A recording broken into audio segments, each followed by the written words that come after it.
ታዲያ በህይወታችን ውስጥ ወደፊት የሚፈጠሩትን ነገሮች አሁን ላይ ቆም ብለን በምንሰራቸው ስራዎች በምንከፍላቸው ዋጋዎች ኢንፍሉዌንስ እያደረግን ወይንም ተጽዕኖ እያሳደርን ብናልፍም የወደፊት ህይወታችንን ግን ሙሉ ለሙሉ ማለት ይቻላል መቆጣጠር የምንችል አይነት ሰዎች አይደለንም፣ ምንም እንኳን ኢንፍሉዌንስ ብናረግ። ስለዚህ የግድም ቢሆን ህይወትን ማመንን መልመድ ይጠበቅብናል ማለት ነው። አሁን እዚህ ጋር ማስተር ሺፉ ፓንዳው ድራገን ወሪየር እንደተባለ ያውቃል። ስለዚህ እሱን ማሰልጠን አለበት። ነገር ግን ድራገን ወሪየር የሚባለው ምን አይነት ተፋላሚ መሆን እንዳለበት እሱ ወስኖ ጨርሷል። ግዴታ በዚህ መስፈርት ማለፍ አለበት ብሎ ወስኗል። አሁንም ኮንትሮል ለማድረግ ለመቆጣጠር ሞከር። ምንም ያህል ፓንዳውን እንደሌሎቹ ለማሰልጠን ቢሞክር በፍጹም እንደሚፈልገው ያህል ሊያሰራው አልቻለም። በቃ ምንም የሚሆን ነገር አልነበር። ማስተር ውጎይም ለሺፉ እንደዚህ ብሎ ይነግረዋል። አንተ በአይምሮ ውስጥ መሆን አለበት ብለህ ያስከውን ነገር እንዳለ እርግፍ አርገተው ፓንዳው የራሱን ዕጣ ፈንታ አንተ ይሆናል ብለህ ባላሰብክበት መንገድ ማሳካቱ አይቀርም ይለዋል።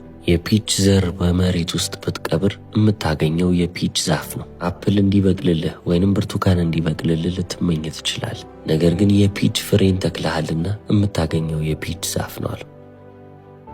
ታዲያ አሁን ታይሎንግ ማምለጡን ለፓንዳውና ለፊውሪየስ 5 ተዋጊዎቹ መናገር ነበረበት። ይህንንም ማስተር ሺፉ ሲነግራቸው ፓንዳው በሩጫ ለማምለጥ ሞከረ። ሺፉ ግን በመንገድ ላይ መጥቶ አስቆመው። ማስተር ውጎይ እስከ ዛሬ ሲነግረው የነበረውንም ነገር ለፓንዳው ይነግረዋል። በቃ አንተ ነህ ድራገን ወሪየሩ፣ አንተ ነህ ይህንን ሁሉ ነገር ማስቆም የምትችለው፣ አንተ ግዴታ ታስፈልጋለህ አለው። ምንም እንኳን እንደዛ ቢለውም ፓንዳው አሁንም ድረስ አላመነም። ራሱንም በእጅጉ ይጠላ ነበር ማለት ይችላል። መቼም ቢሆን እንደ ፊውሪየስ 5ዎቹ ልሆን አልችልም የሚል አመለካከትም አለው። ስለዚህ ሺፉ እኔንም ቢያሰለጥነኝ ልክ እንደነሱ ሊያደርገኝ ይገባል፣ እኔነቴን አስትቶ ሌላ ሰው ሊያደርገኝ ይገባል የሚል አመለካከት ነበረው። ለራሱ የነበረውን ጥላቻ መመልከት እንችላለን። ነገር ግን ይህንን ነገር በመናገር ውስጥ ራሱን ምን ያህል እንደሚጠላ እያወቀ መጥቷል ማለት ነው። ስለዚህ ይህንን ነገር ማወቁ እንኳን ወደ ሂሊንግ እንዲመራው ይረዳዋል።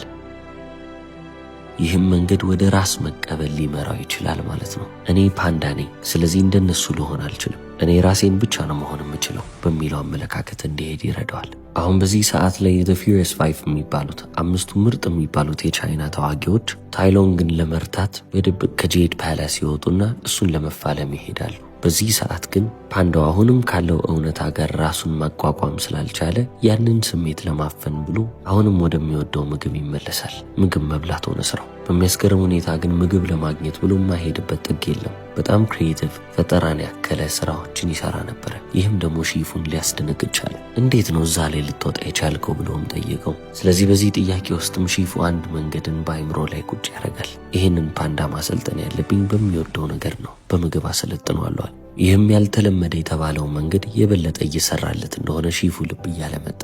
እያንዳንዱ ሰው የራሱ የሚባል ድክመት አለው፣ የራሱም የሚባል ዩኒክ የሆነ ስትሬንግዝ አለው፣ ወይንም የተለየ የሚባል ጥንካሬ አለው። እኛም ይህንን ልዩ የሚባለውን ጥንካሬያችንን መሸሸግ ወይንም ደግሞ ማፈን ሳይሆን በቃ ኤምብሬስ ማድረግና መቀበል ነው ያለብን። ገና ከልጅነታችን ጀምሮ ግን ይህንን ሪጅድ የሆነውን መንገድ እንድንከተል እንገደዳለን። በቃ ጥብቅ የሆነ በአንድ መስመር ውስጥ ተመላለሱ የሚልን መስመር እንቀበላለን። ትምህርት ቤቶች እንዴት አክት ማድረግ እንዳለብን፣ ምን አይነት ተማሪ መሆን እንዳለብን ይነግሩናል።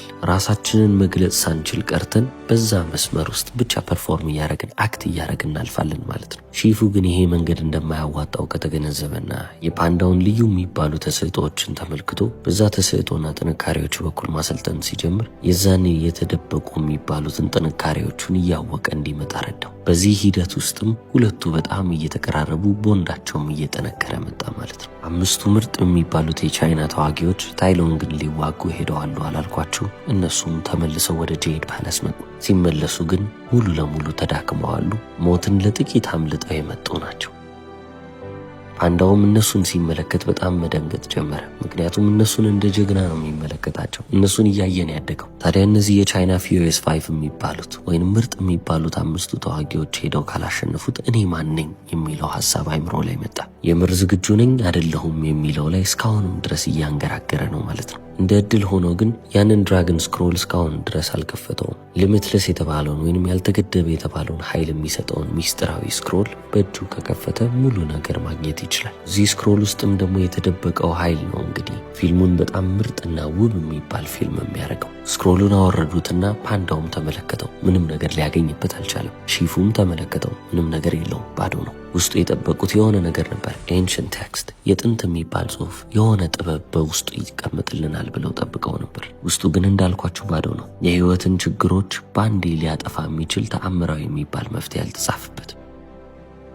የሚታየው ብቸኛው ነገር ምንድነው ካላችሁ የራሳችሁን ፊት መልሶ ነው የሚያሳያችሁ። ምክንያቱም ባዶ ነው። ልክ እንደ መስታወት አይነት ሪፍሌክቲቭ የሆነ ባህሪ ያለው። ስለዚህ ያንን ስክሮል ሊያነሳ የፈለገ ሰው ሄዶ ሲያነሳው የራሱን ፊት ነው መልሶ የሚመለከተው ማለት ነው። ታዲያ የዚህን ትርጉም ማንም ሰው በፊልም ውስጥ በጊዜ የተረዳ አልነበረም። ፓንዳውም የሆነ ስትሪክት የሆነ መንገድ ነበር የጠበቀው። በቃ እንዲህ አርግና ሙሉ ኃይል ታገኛለህ የሚለውን ጋይድ የሚያደርገውን ነገር ሲጠብቅ ነበር። ቢያንስ ታይሎንግን የሚያሸንፍበትን መንገድ እዛ ላይ ተጽፎ አገኘዋለሁ ብሎ አውቆ ጠብቆ ነበር። ነገር ግን ምንም ነገር በውስጡ አላገኘም። ይህም ደግሞ ስለ ህይወታችን አንድ ነገር ይነግረናል። በውስጣችን ውስጥ ያሉትን ጥልቅ የሚባሉትን እውነታዎች ኢንስተንትሊ ልናቃቸው ወይንም በቅስፈት ውስጥ ልንለያቸው አንችልም። እነዛ ጥልቅ የሚባሉ እውነታዎች ራሳቸውን ግልጥ እያደረጉ የሚመጡት በራሳቸው ጊዜና ሰዓት፣ በተጨማሪም ደግሞ ያ ሰው የምርም ዝግጁ ሆኖ ሲጠብቅ ነው። አብዛኛውን ጊዜ ደግሞ ማንን ፌቨር ያደርጋሉ፣ ለማብልጫ ይሰጣሉ፣ ማንን ያስቀድማሉ ካላችሁ ሀምብሉን ወይንም ደግሞ ትሁቱን ይመርጣሉ።